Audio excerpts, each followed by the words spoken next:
and this is the story of Heidi.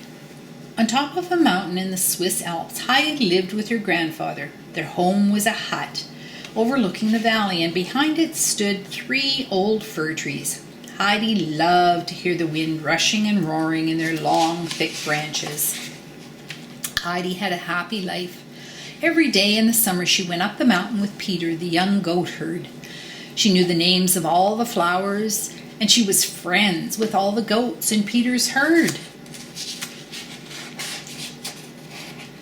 In the wintertime, Heidi stayed at home with grandfather and watched him carve round wooden spoons or hammer together chairs or tables. Sometimes Peter struggled up the snowy mountain path to call for Heidi and took her down to visit his mother and his blind grandmother. One day, Heidi's aunt came to take her to school. So off went Heidi to Frankfurt, far away. Heidi soon made friends in Frankfurt. There was a good old doctor who came to see Heidi's cousin Clara, and who never left without saying a kind word to Heidi. Here's the doctor. And there was Clara's grandmother, who taught Heidi to read. And of course there was Clara herself, pretty and sweet, but so pale and frail and unable to walk or stand. Heidi told her over and over again about grandfather and Peter and the merry goats and the great fir trees. "Oh, if only you could go there," Heidi would say sadly. "You'd see, you would grow well and learn to walk there. Oh, if only we were home." Poor Heidi. She was so homesick for her mountains with the green valleys spreading below. Here in Frankfurt, even from the golden steeple of the church, which she visited one day, as far as her eyes could reach, only the gray stone houses of the city could she see. Many weeks went by, and every day Heidi grew paler and more homesick. The kind old doctor came to see Clara. He spoke gravely to Mr. Seisman, Clara's father. "Heidi has grown thin and pale with homesickness. You must send her home at once, or she will be very ill," he said. The very next day, Heidi's bag was packed so she could go back to the mountains. And the mountains she loved. Heidi and Clara cried when they had to leave each other. "But just wait," Heidi said. "You will come to visit us soon, and then you will see how beautiful it is. And you will get well and strong up in the mountains." And then it was not long before Heidi was running up the path she knew so well, up to her grandfather's hut.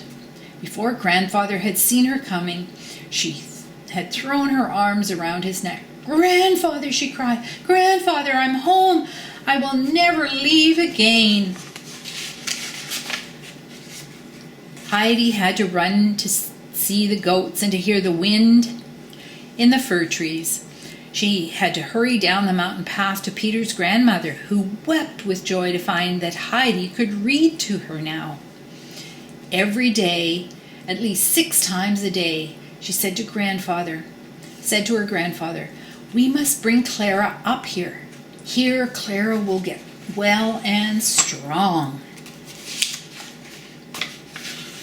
Heidi had her way at last, and one day a little procession wound up the mountain. Clara, well wrapped in shawls and blankets, was being carried up in a chair. Her father, carrying more warm shawls, followed behind.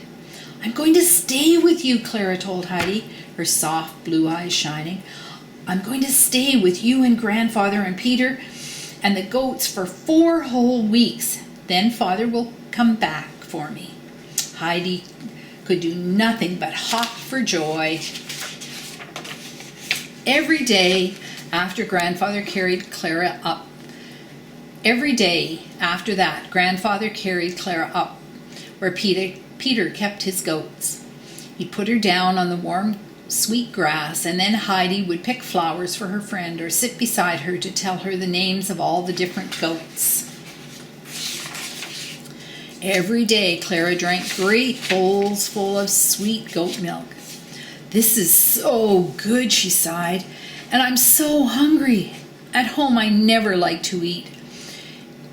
"It is the healthy mountain air," smiled Grandfather. By the time Mr. Sessman came up to call for his little girl, instead of a pale invalid, he found a tall, smiling, rosy-cheeked Clara who came walking toward him on Heidi's arm.